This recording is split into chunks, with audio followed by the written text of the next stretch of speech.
Good afternoon and welcome this afternoon to Swing Trading, another great webcast from Schwab Coaching. My name is Ben Watson. I'm an education coach and senior manager here at Charles Schwab. I'm joined out there in the chat by my good friend James Boyd. He's a 20, 30, going on maybe 40-year plus veteran of the financial markets and a great educator in his own right. So I'm glad to have James out there in the chat facilitating the conversation. Welcome to all of you. I noticed some familiar names out there. I also noticed some not so familiar names. I'm oftentimes in the chat for this particular webcast, so I have the opportunity to fill in for Mike Fairborn today. James bumps over to filling in for the chat, so we're glad to have James there and glad to have you with us, whether you're in the recorded version or the live version. It doesn't matter. We're happy to see you here with us. If you are here in the live version, James is there to help answer your questions. He'll facilitate that conversation. If you are in the recorded version, leave us a comment in the comment section and we'll get back to you as quickly as we can in that conversation as well. So as we jump into this discussion today of swing trading, this is an interesting topic, and I've enjoyed listening to Mike Fairborn over the course of the last few months as I've been sitting in and doing the chat in this particular webcast. I also realize that the realm of swing trading is a really interesting one because as I'm out talking with investors and traders, much of the conversation that I get and many of the questions that I get are around different time frames and what does swing trading mean in different time frames. So I thought this might be a good opportunity to kind of explore something that we don't often explore. And I know even James in his Trading the Trend webcast doesn't jump into this realm very often. And so we're going to kind of take the Marvel Universe approach and we're going to shrink ourselves down to an intraday time frame today. Because that is a common question that we get out there from attendees at live events, from you in the chat comments, from feedback survey comments as well, is how do some of the things that you teach, whether it talks about trend trading or whether it's talking about swing trading, how does that translate to the micro realm of intraday trading? So within the time frame of a day, so trading on 5-minute candles or 1-minute candles or faster, for instance. So we're going to confine ourselves kind of the middle of the road today. We're going to talk a little bit about 1-minute candle trading. Now, before you say I'm not an intraday trader, before you say I'm not going to interested in trading that fast, recognize that some of the concepts that we're going to talk about are going to be germane and relevant to longer time frames, and some of them are going to even be relevant to shorter time frames. So hopefully this will have some interest. So it's an area where I'm kind of delving into. I'm not normally an intraday time frame trader, but we're going to pop into this discussion, and it'll be a journey of discovery for all of us. So a couple of quick housekeeping items as we get into this discussion. Remember that everything we talk about is simply for illustrative and educational purposes only. It is not a recommendation or solicitation of any particular account type or time frame or strategy or individual symbol or anything else. It is simply for illustrative and educational purposes only. If we do happen to talk about options in this discussion, which I don't anticipate we will, but if we do, remember that options carry a high level of risk. They're not suitable for all investors. Make sure that you weigh the characteristics and risks of standardized options before considering any option strategy. Remember that Schwab doesn't recommend the use of technical analysis as a sole means of investment research. It is only one way of looking at the market. Fundamental analysis, probability analysis as well. All are theoretical in nature. None are guarantees about what the market might do. So take that as you will. Remember that we're going to be using the Thinkorswim desktop software platform, specifically the Paper Money platform.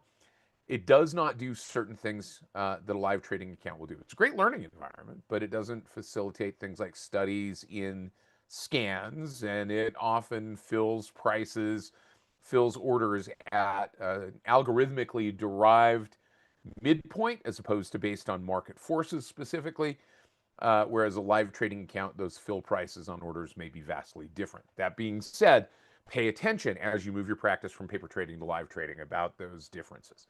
Remember that investing involves risk, including the loss of principal, and there's no guarantee of future results just because past performance has said one thing. As we get into this discussion, you'll see that.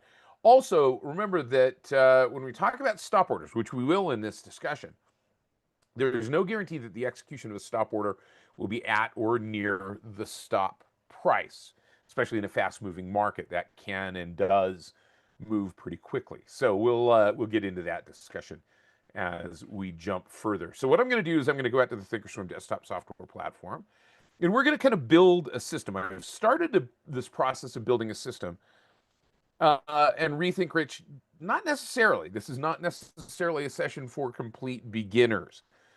I will give you some resources if you are brand new. However, if you are brand new, some of these things will be a little bit advanced, perhaps. So, but stick with us, and I assure you that you're going to gain some nuances. So let's talk about what's going on in the market. We've kind of got a market that is a little bit bifurcated here. You have some of the financials that are moving stronger in a strong way today. You've got industrials, some of the industrials that are moving very strongly today. Real estate's picking up a little bit. You've got a little bit of healthcare that's picking up, but not a lot of information technology. So some of the big players in information technology are moving down today. NVIDIA, Micron, AMD, Intel, KLA Tencor, and others that are moving down.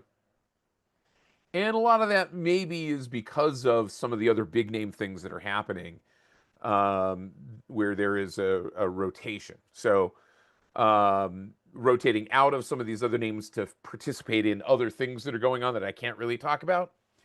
So there's also some other things picking up, financials moving up. That may be related to Bitcoin and cryptocurrencies and so forth.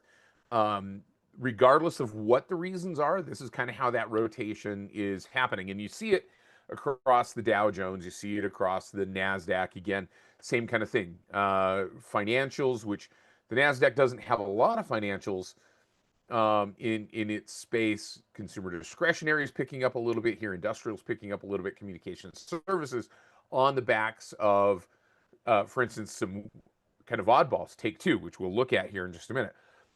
Yeah, Muriel, you kind of have that. You kind of pick that up there. Exactly.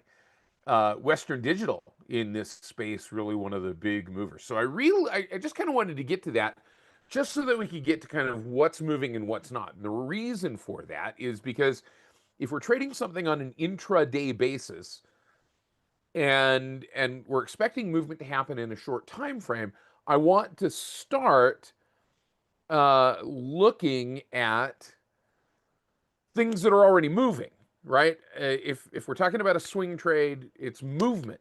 This is movement. It's moving from one thing to another. It's moving from swinging from a level of support to a level of resistance, or moving with some momentum behind it. So it's not a long, drawn out trend process, if you will. So we want to see some activity. In fact, what we might even drop down into is something like, if I drop down into my public watch list here, I'm going to kind of squish this over here. I'm going to scroll down into some of these others, and I might even look at some of those, like, top 10, what's heating up, what's not. And actually what we might even do is go over here to our market watch tab and go to quotes. And I went to down here into public, into top 10 gainers or top 10 active. And so I'm going to actually go into the top 10 gain stocks in the NYSE. Let's start with the NYSE. So that gives us some of these names here, and that's going to give us some interesting ones, like RTB Digital and SLP. Some of these are relatively small price stocks. These are in the NYSE. I might even confine this. Let's go to top 10 in the NASDAQ. And that's going to give us, that's actually right now giving us some interesting ones as well, that are without any kind of qualifier on them. Maybe some names that don't have a lot of volume. I'm going to look at volume here and kind of make that a little bit bigger so that we can see that. You've got Servo and a few others. So I'm going to try to get to some stocks that are maybe, let's go to top 10 active, perhaps, in the NYSE. Maybe that'll give us a couple of other names that are perhaps a bit more substantial. So I've got American Airlines, I've got Nokia, I've got a couple of others, Rackspace and AMC that are moving around a little bit. If we look at top 10 in the that's the NASDAQ or the NYSE. Let's take top 10 active in the NASDAQ. Now I'm getting to some of these. Servo again, Intel, SoFi, and Snap, and Opendoor, and a couple of others that are moving. So they're perhaps going to be that are going to be candidates, perhaps. Now, Bryce asks an interesting question. Fading different than swing trading? To a certain extent, yes and no. It depends on how you trade it or how you talk about it. The idea of fading might be selling against something that is moving because you think that movement is going to end, right? Swing trading, and I like James's conversation here. 2 to 3 days being that sweet spot. We're going to be looking at trades that aren't necessarily happening in that length of time, but they could stretch out to that length of time. We might even refer to some of this as like swing trade scalping, if you will, to a certain extent. So I've got a couple of others in here, this list that we're already starting to move. Take-Two, one of those. I want to look at this one, MELI, Mercado Libre, which is one that was starting to move, MELI.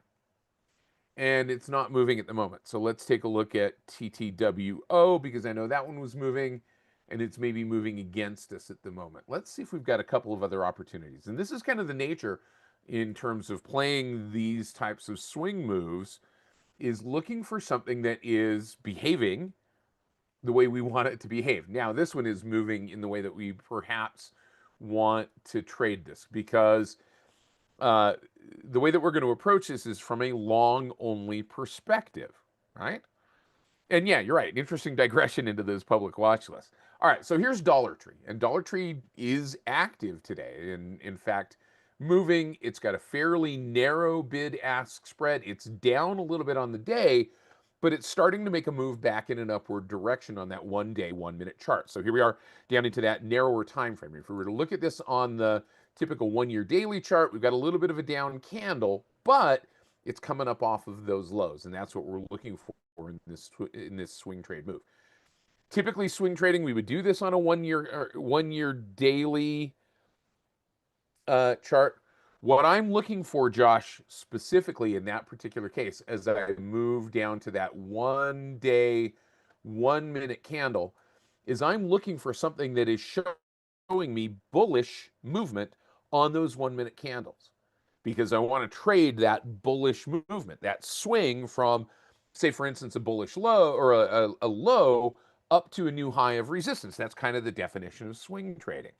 So I want to see something that has some movement to it. Doesn't mean that those others won't be candidates soon, but I'm looking for one right now that is giving me that opportunity to take advantage of that movement to the upside. And you're absolutely right, Chris. It's banging its head on that resistance level. So that may be one disqualifier at this particular point. So let's talk through this rule set that I'm creating. And I'm going to pop it over here on the left-hand side. So the rule set that I created is using a 20-period exponential moving average. Now, lots of other different technical studies that you could use. I know James prefers whole moving averages. They detune that noise out of the equation a little bit, but I'm looking for some momentum here. You're right. And I'm going to add to this mix 2 other indicators, ADX and ATR, to give me some definitions of momentum, trend strength, if you will, and typical range of movement. We're going to use that typical range of movement as kind of an objective means to set where our target might be and our exit might be. Now, we could do a lot of different ways, and I know James Boyd does this differently. I know Mike Fairborn does this differently in terms of looking at swing type trading.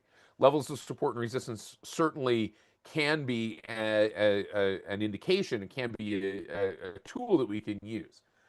But what I'm going to do is I'm first going to put on here a 20 period exponential moving average. I've already put it in the chart, so we don't need to spend time digging into how you put on a 20 period moving average. But I've got on here a 20 period exponential moving average.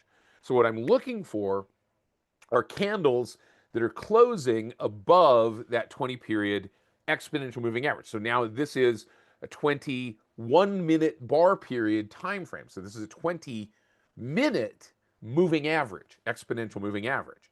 So each one of these candles represents 1 minute of activity in trading.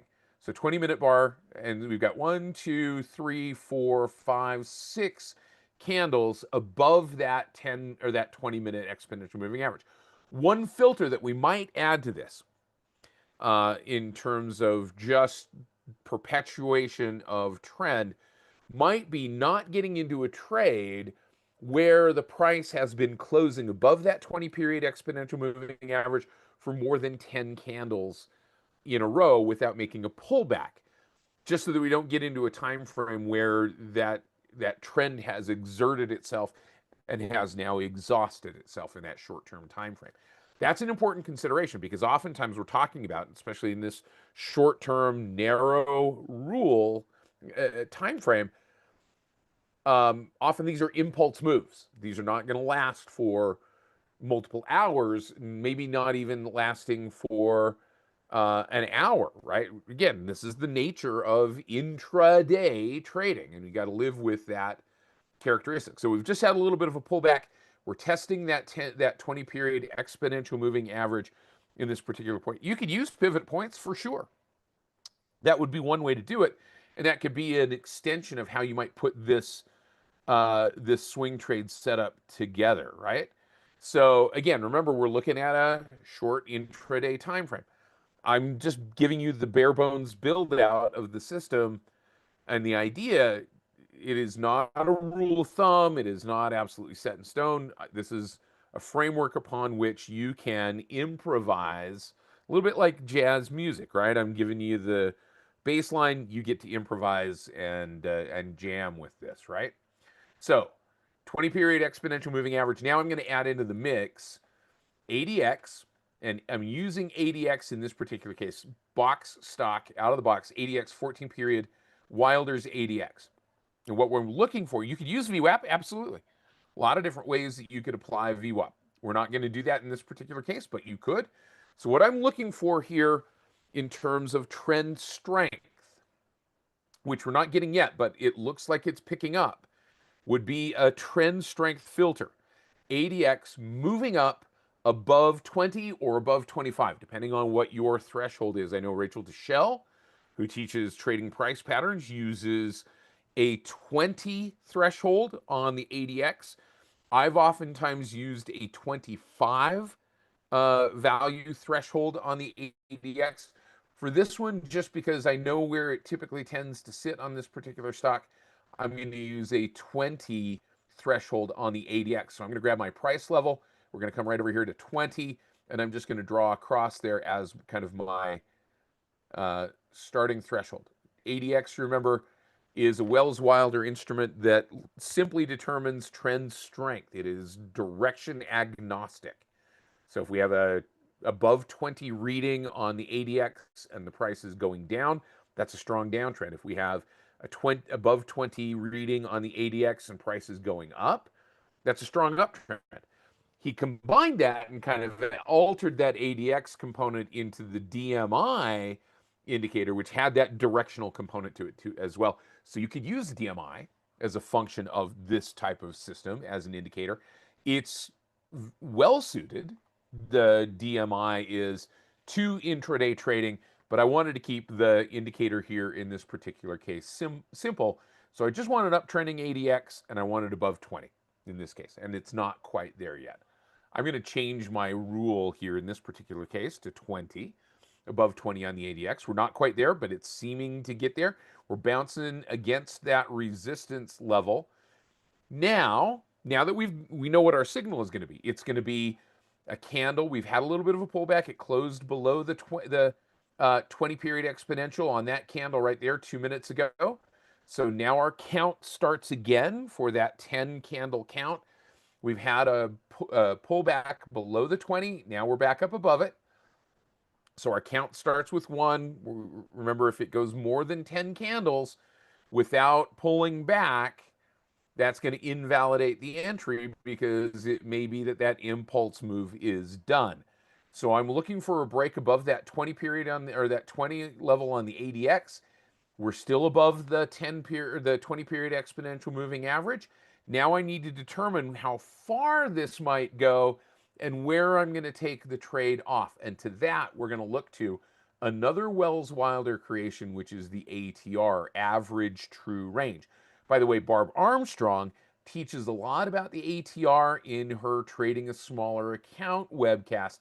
She uses that ATR, average true range, as a risk metric and as a directional target metric. So my ATR currently, and this is again, remember ADX and ATR are going to be functioning based on the aggregation period of the chart. So ADX and ATR are both 1 minute aggregation period. So these are 14 period or 14-minute lookbacks on both the ATR and the ADX. So it is consistent with our chart time frame. So my typical range of movement, 1 times ATR, is about 12 cents down or up. This is directionally agnostic again, ATR. It's simply up or down, absolute value or average true range. So my bracket order that I'm going to create here is 4 times ATR to the upside and 2 times ATR to the downside. So that by nature gives us a 2-to-1 return to risk ratio, right? By nature, regardless of what that is, and we just got that big breakout move, you can see that impulse move happening. It just went above the 20. So we've got now an entry signal. That's what I'm looking for in this particular type of system. Break of resistance is great, right? Break of resistance is great. We've got that ADR or the ADX is now giving us the signal. Our ATR is still the same. So if we think about it, that's 24 cents to the downside, right? And if we take 4 times that, that's going to be what we'll call it 50 cents to the upside, 4 times that ATR. So 50 cents to the upside, 25 cents to the downside. That makes the math really easy.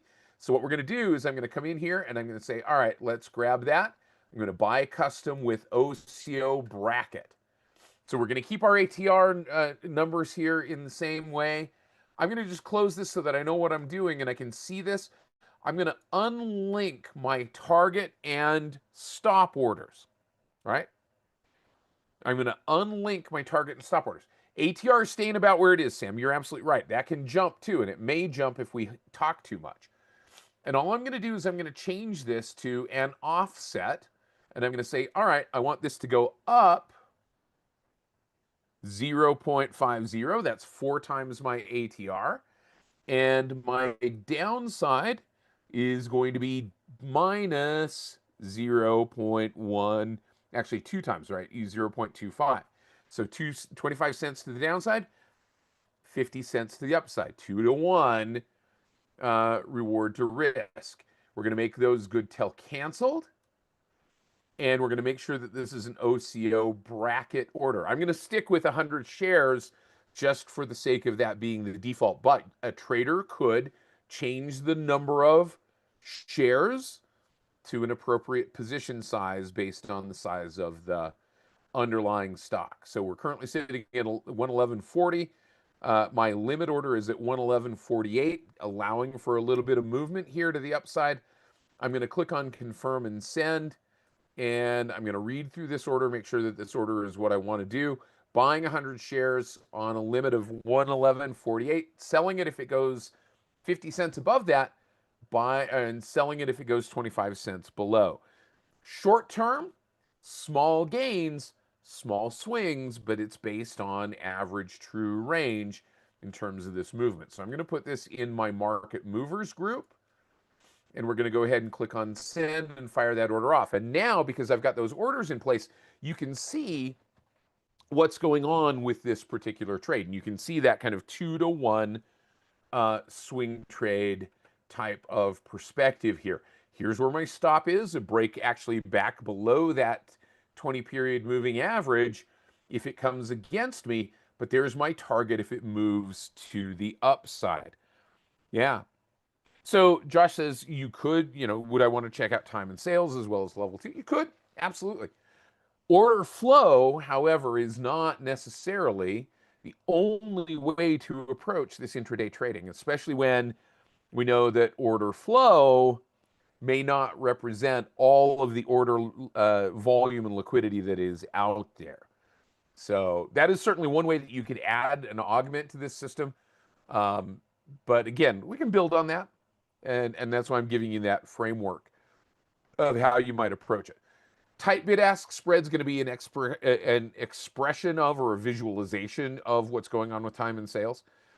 And you're right. We'll see if the middle of that big bar acts as a support level. And that could very well easily be a level of support. That's a good thought, Chris. I appreciate you bringing that into the discussion.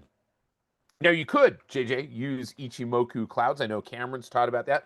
James, I believe, has taught Ichimoku on a couple of occasions as well in that conversation. But we still have a rising ADX. ATR sitting about where it is. We're kind of within that 14-minute look back time frame where that ATR is kind of calculating and looking. We haven't seen a significant necessarily move within that time frame, although this is going to likely reflect on that volatility, that big move to the upside. So we'll see if this plays itself out. And we got a gap down, and that triggered us out, right? Let's see what happened here. Let's go back to our monitor tab, and let's look at our filled orders. And that sold us out at 111.17. We entered at 111.42. We got kicked out on that 25, right? So the thing about this is the way I'm using ADX, Beth, is that is a trend strength gauge. Trend strength gauge. Simply giving me an expression of how strong that movement is, up or down. And remember, ADX, the directional indicator, is not direction sensitive. It is direction agnostic. And that's the way Wells Wilder designed it to be, is just an indication of trend strength. So I can have a strong downtrend with ADX rising, and I can have a strong uptrend with ADX rising as well. So we got into the trade, and then it kicked us out on the stop. That was a higher stop. And again, that stop, that offset, trailing that price. So we could make that offset a trailing stop with an offset as well to automatically adjust.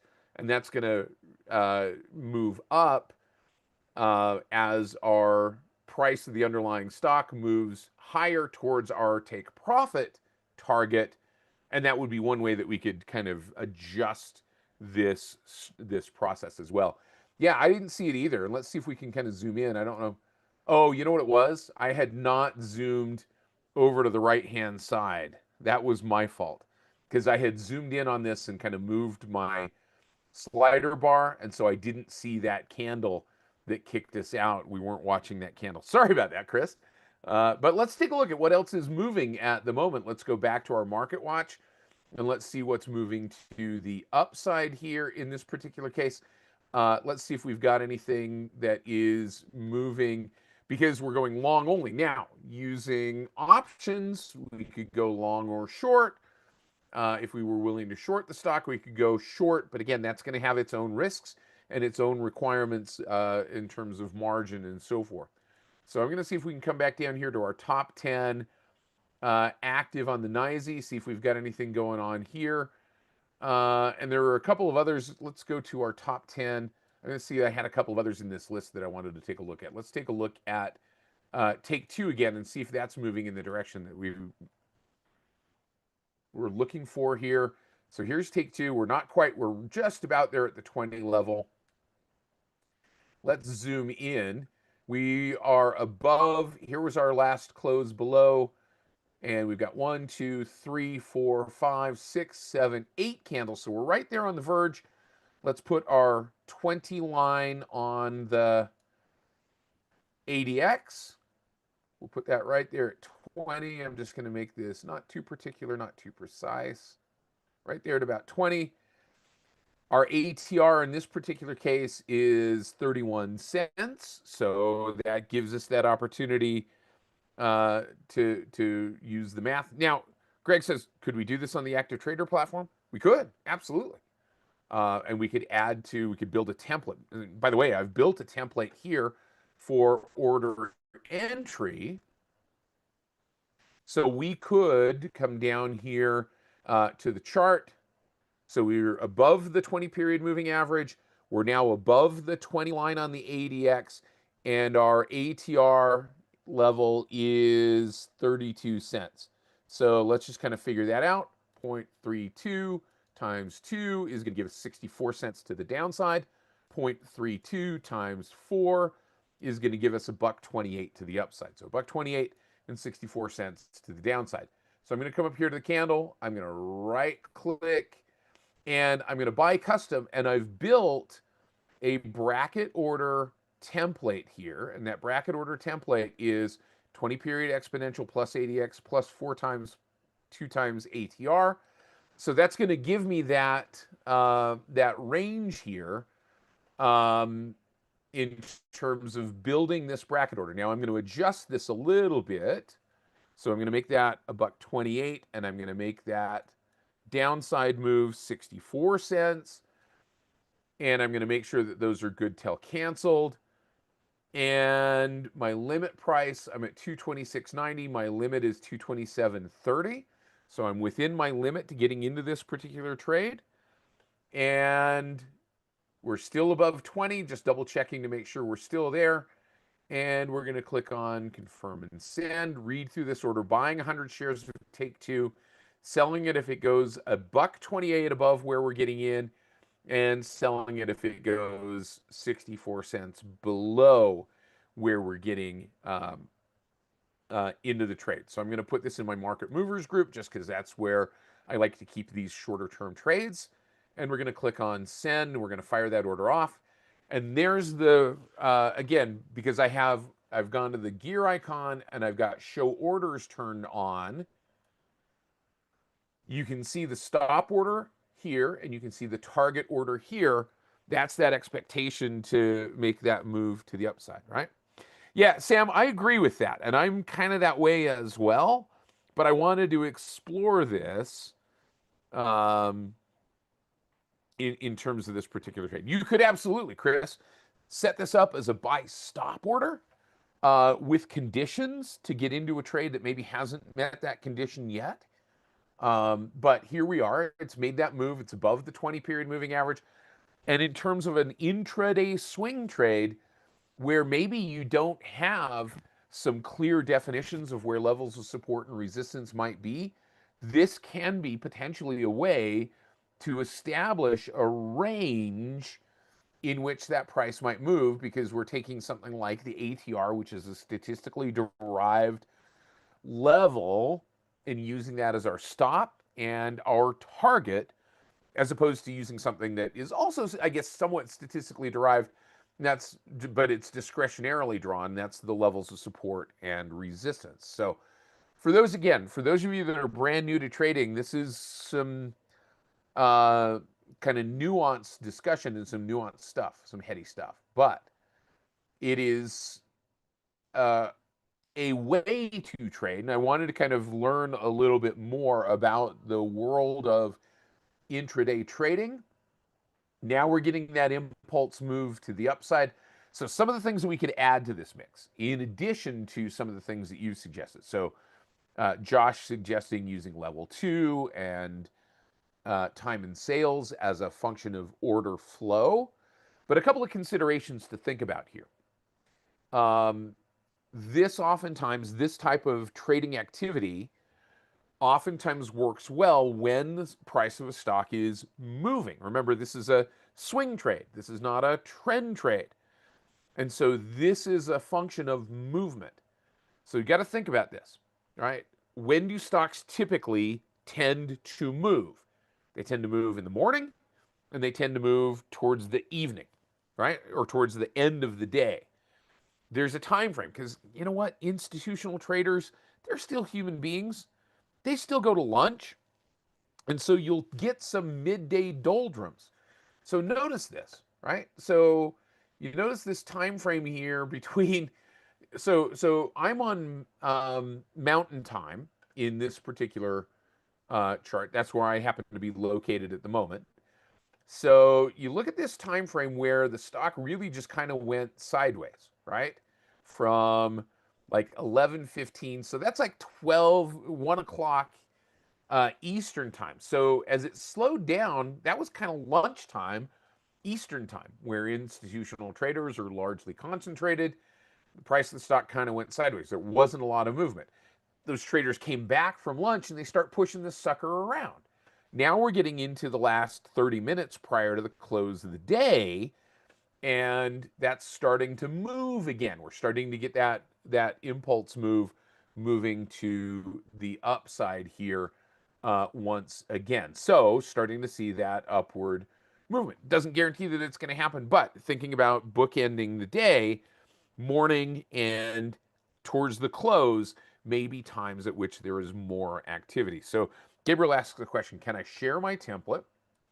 So I can pop that order template up here and we can, I can do that. I think I could do, probably the easiest way is to just look at placing another order and then I'll just share that template. Right click, we'll do buy custom with template. We'll come down here to our template. We'll create that order, and I think if I do this, let's save that custom order, unless James knows a different way to save that and share it. I think what I can do, oh, I know what I can do. Yep, I know what I can do. So I'm gonna save this and I'm gonna share the order template. Yeah, I just had to right click on the order itself. So I'm going to share that order template with you. Remember, anytime we share anything, it is simply for illustrative and educational purposes. It's not guaranteed as to time or accuracy. But I'll go ahead and share that. I will also put that in the in that description for this particular webcast. So paper money typically will have some kind of delay in terms of the data. This is a paper money platform. However, I happen to have real-time data. So it is not getting a delay. That is real-time data. So backtesting, if you're backtesting in paper money with a delay, recognize that there is going to be a disparity between what's actually happening and at the moment and the information that you're getting. But that is, again, one of the limitations of paper money. And as you move your practice from paper trading to live trading, recognize that that is going to be a difference that exists. So while we've got just a couple more minutes here, let's see if there are a couple of other things that might be moving around at the moment. And I'm going to pop in here because remember, this top 10 is a dynamic watch list. Let's pick top 10 sizzling stocks. So this is stuff that's seeing more volume than over the last 5 days. Nothing really in there in terms of volume that looks like some kind of, here's the thing. I don't typically tend to look for diamonds in the rough. And so I'm looking primarily as a trader, and I think this is important when looking at intraday trading as well, looking for trades on stocks where there is a lot of activity and liquidity. So I'm going to go back over here to our top 10 gainers on the NYSE, see if we've got anything going on. Starting to see some stuff moving around. And starting to see a couple of these other stocks. So I'm going to look at volume here and volume average, sorting that list by volume average to the upside. And We've got this one here, Simulations Plus. I've not looked at that one, but let's take a look at that one. Simulations Plus. Nope. Yeah, that doesn't make a lot of sense. That looks like it's a buyout offer. Let's take a look at RTB. That's got a fair amount of volume here, or maybe any. We can't just look at any stock, right? Not giving us an ADX. Nope. Those are mostly going sideways. Let's see if we've got anything else that maybe is moving around here. Top 10, and let's take top 10 active. Let's do top 10 active NASDAQ. We had that before, right? Okay. You realize that there's one on here that I cannot talk about, and that's the reason why I'm not jumping into that and taking a look at it for obvious reasons. So I'm going to jump into ACHR here. Let's take a look at ACHR. All right, here we go. This is an idea. So taking a look at ACHR, we're above the 20 period exponential. ADX is above our 20 threshold. Let's just put that threshold line here. Okay, cool. Average true range $15, or where are we? 15.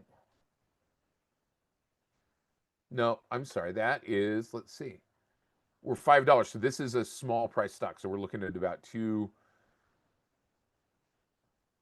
Huh, that's interesting. Oh, it's taking those decimals off. That's really interesting. Okay, cool, cool.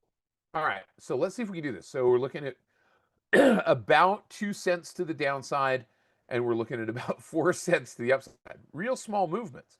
So again, you pick the stock and pick what you're looking at. This is getting down into the weeds a little bit, but let's see if we can do this. Let's go to buy custom with our saved bracket order.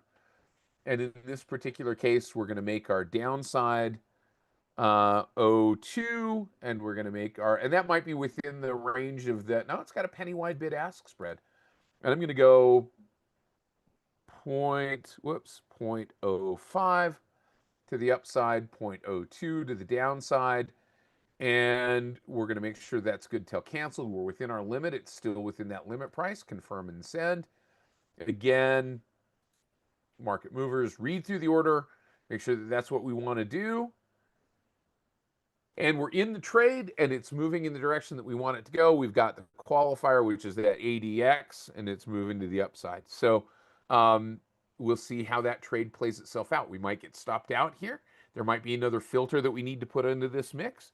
But that's how we might go about building this system and playing with it and examining it and seeing how it works. By the way, if you want to learn a little bit more about intraday trading or about trading in general, I'm going to pop over here to the Trader Talks webcast page. All I ask is that you click on the subscribe button right there, and intraday you might search for. So here's James Boyd talking about trading with technical indicators. Here's Connie talking about intraday trading, short-term trading, visualizing your risk, intraday strength, swing trading with an eye to intraday. Gosh, I did that in trading futures a few months ago as well. So some great resources there. If you want to learn more about getting started, if you're brand new, stock trading for beginners. That is Scott Thompson's playlist. He teaches that on Wednesdays. That's a great webcast to learn a little bit more about the basics of entering and exiting trades. That's going to be a great resource. So, that being said, my thanks to James Boyd for helping out. My thanks to Bree and our great production staff and our great reviewers. And my thanks, of course, to all of you for jumping in and going on this exploration of discovery about intraday swing trading with me. Have a great day, everybody. We'll see you soon. Take care, everybody. Bye-bye.